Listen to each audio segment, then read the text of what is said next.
It's a growing epidemic, getting not very much attention here in the U.S., but now young and old, rich and poor are all speaking up about their battle with a potentially fatal disease. Hepatitis. Peter Thorne has more on this silent killer in tonight's Fact Finders report.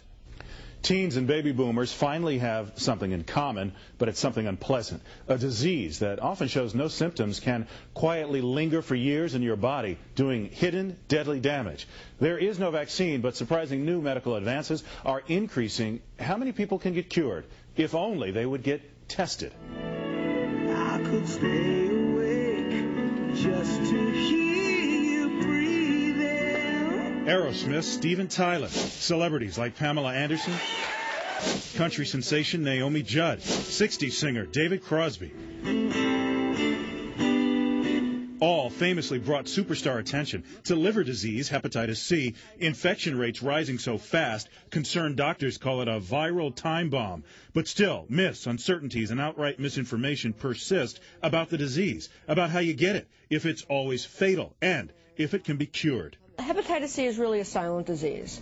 About 50% of people have absolutely no symptoms whatsoever. No symptoms, so millions don't even know they're infected, let alone how they got it. And most are far from superstars.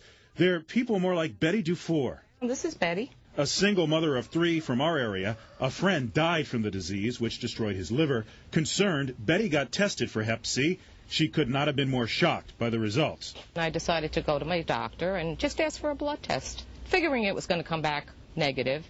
And I was just totally devastated when the doctor at the time told me that I had hepatitis C, and I probably had it for over 30 years. It's devastating to find out, and I think back to when I first found out, and my whole world just crumbled. But she didn't crumble. Betty picked herself up and made it her mission to speak out to help others, especially since she says few people know cure rates are rising too. I look back now and think of that day when I was diagnosed, and I thought it was the worst day of my life, and I honestly can look back now and say to myself, wow, that was the luckiest day of my life. For Betty, testing positive was not a death sentence. Fact Finders found out now there's a lot more doctors can do. In the 90s, the cure rate for hepatitis C was under 10%, but now medical advances, new therapies, have pushed the cure rate to as high as 50 to 80%. And cure means that it's out of their body. They'll never get it again as long as they don't have, risky behavior, and it won't do further damage to them. So, how do you get hepatitis C? In the freewheeling 60s, a lot of people got it through IV drug use, and now it's a nasty surprise showing up as they approach their golden years. But it's not just boomers at risk.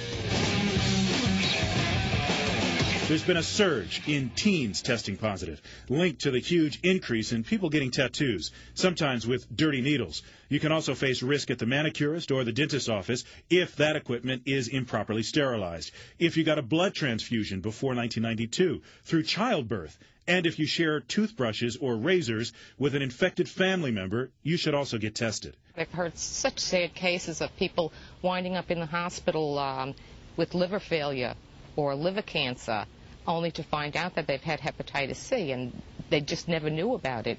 Unlike colon cancer and breast cancer, Hep C doesn't get much attention, and many doctors don't run routine tests for it. Usually, you have to ask, and the test is generally covered by insurance. By the time symptoms show, for many it is already too late. So Betty urges anyone concerned, get tested and ask your doctor about the new treatments. New treatments including something called Infergen, a kind of interferon, which reportedly works on even the toughest Hep C cases. Now, Fact Finders would like to hear from you. If you think there's a story we need to look at in depth, let us know. Give us a tip.